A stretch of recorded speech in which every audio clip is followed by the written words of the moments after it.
ನಮಸ್ಕಾರ ಸ್ನೇಹಿತರೆ, welcome back to my channel. ಈ ಒಂದು ವಿಡಿಯೋದಲ್ಲಿ ಬಹಳ ಮುಖ್ಯವಾದ ಮಾಹಿತಿ ಅನ್ನಭಾಗ್ಯ ಮತ್ತೆ ಗೃಹಲಕ್ಷ್ಮಿ ಯೋಜನೆಗೆ ಸಂಬಂಧಪಟ್ಟಾಗಿದೆ. ಇದೇ ಫೆಬ್ರವರಿ 26ನೇ ತಾರೀಕು ಶಿವರಾತ್ರಿ ದಿನ ಗೃಹಲಕ್ಷ್ಮಿ 16ನೇ ಕಂತು ಬಿಡುಗಡೆಯಾಗಿ ಕೆಲವೊಂದಿಷ್ಟು ಜಿಲ್ಲೆಗೆ ಜಮಾ ಆಗಲಿಕ್ಕೆ ಶುರುವಾಯಿತು.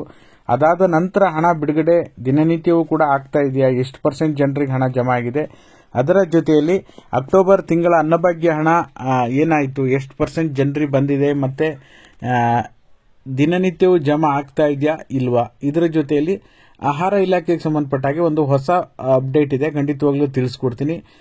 ಯಾರೆಲ್ಲ ವಿಡಿಯೋ ನೋಡ್ತಾ ಇದ್ದೀರಾ ಪೂರ್ತಿ ವಿಡಿಯೋ ನೋಡಿ. ನೀವೇನಾದರೂ ಹೊಸದಾಗಿ ನಮ್ಮ ಚಾನಲ್ ನೋಡ್ತೀರಾ ಅಂತ ಸಬ್ಸ್ಕ್ರೈಬ್ ಮಾಡ್ಕೊಳ್ಳಿ. ಹಾಗೆ ಎಲ್ಲರೂ ವಿಡಿಯೋಕ್ಕೊಂದು ಲೈಕ್ ಕೊಡುವ ಮೂಲಕ ಸಪೋರ್ಟ್ ಮಾಡಿ, ಓಕೆನಾ. ಮೊದಲನೇದಾಗಿ ಆಹಾರ ಇಲಾಖೆಯಿಂದ ಆಹಾರ ಇಲಾಖೆ ವೆಬ್ಸೈಟ್ ಅಲ್ಲಿ ಒಂದು ಹೊಸ ಅಪ್ಡೇಟ್ ಬಂದಿದೆ. ಏನಪ್ಪಾ ಅಂದ್ರೆ, ಈಗ ನಾವು ಕಳೆದ ಆಗಸ್ಟ್ 2024 ಮಾತ್ರ ಡಿಬಿಟಿ ಸ್ಟೇಟಸ್ ಅನ್ನ ಚೆಕ್ ಮಾಡಬಹುದು. ನೀವು ಈ ಸ್ಕ್ರೀನ್ ಅಲ್ಲಿ ನೋಡ್ತಾ ಇರಬಹುದು, ನವೆಂಬರ್ 2024 ಈಗ ಅಪ್ಡೇಟ್ ಆಗಿದೆ. ಅಂದ್ರೆ ಆಗಸ್ಟ್ ವರೆಗೂ ಮಾತ್ರ ಇತ್ತು. ಸೆಪ್ಟೆಂಬರ್, ಅಕ್ಟೋಬರ್, ನವೆಂಬರ್ ಈ 3 ತಿಂಗಳ ಅನ್ನಭಾಗ್ಯ ಯೋಜನೆಯ ಡಿಬಿಟಿ ಸ್ಟೇಟಸ್ ಅನ್ನ ನೀವು ಚೆಕ್ ಮಾಡಬಹುದು. ಅಲ್ಲಿ ನಿಮಗೆ ಪಾವತಿ ಪ್ರಗತಿಯಲ್ಲಿದೆ ಅಥವಾ ಪಾವತಿ ಪರಿಶೀಲನೆಯಲ್ಲಿದೆ ಅಂತ ಹೇಳಿತ್ತು ಅಂದ್ರೆ ಏನೂ ಸಮಸ್ಯೆ ಇಲ್ಲ, ಓಕೆನಾ. ಹಾಗಾಗಿ ಅದೊಂದು ಹೊಸ ಅಪ್ಡೇಟ್. ಅದಾದ ನಂತರ ಅಕ್ಟೋಬರ್ ತಿಂಗಳ ಅನ್ನಭಾಗ್ಯ ಹಣಕ್ಕೆ ಸಂಬಂಧಪಟ್ಟ ಹಾಗೆ ನೋಡೋದಕ್ಕೆ ಹೋದ್ರೆ 47% ಜನರಿಗೆ, ಕಳೆದ ಬಾರಿ ನಾವು ನೋಡಿದಾಗ 35ರಿಂದ 40% ಇತ್ತು. ಸ್ವಲ್ಪ ಡೇ ಬೈ ಡೇ ಇಂಪ್ರೂವ್ ಆಗ್ತಾ ಇದೆ. ಈಗ ಆಲ್ಮೋಸ್ಟ್ ಕರ್ನಾಟಕದ ಎಲ್ಲಾ ಜಿಲ್ಲೆಗಳಿಗೂ ಒಂದು ಸ್ವಲ್ಪ ಜನರಿಗೆ ಅನ್ನಭಾಗ್ಯ ಹಣ ಜಮಾ ಆಗಲಿಕ್ಕೆ ಶುರುವಾಗಿದೆ. ದಿನನಿತ್ಯವೂ ಕೂಡ ಅನ್ನಭಾಗ್ಯ ಯೋಜನೆ ಅಕ್ಟೋಬರ್ ತಿಂಗಳ ಹಣ ಜಮಾ ಆಗ್ತಾ ಇದೆ. ನಿಮ್ಮ ಜಿಲ್ಲೆಗೆ ನಿಮಗೆ ಜಮಾ ಆಗಿದೆಯೋ ಇಲ್ಲೋ ಪ್ರತಿಯೊಬ್ಬರು ಕೂಡ ಕಮೆಂಟ್ ಮಾಡುವ ಮೂಲಕ ತಿಳಿಸಿ, ಓಕೆನಾ. ಆಮೇಲೆ ಗೃಹಲಕ್ಷ್ಮಿ ಯೋಜನೆ ಬಗ್ಗೆ ನಾವೀಗ ಮೊದಲ ಹಂತದಲ್ಲಿ ನಿಮ್ಗೆ ಆಲ್ರೆಡಿ ನಾನು ಹೇಳಿದ್ದೆ. ಬೆಂಗಳೂರು ಗ್ರಾಮಾಂತರ, ಬೆಂಗಳೂರು ನಗರ, ಬೆಂಗಳೂರು ಸೌತ್, ಬೆಂಗಳೂರು ನಾರ್ತ್ ಎಲ್ಲವೂ ಕೂಡ ಜಮಾ ಆಗ್ಲಿಕ್ಕೆ ಶುರುವಾಗಿತ್ತು.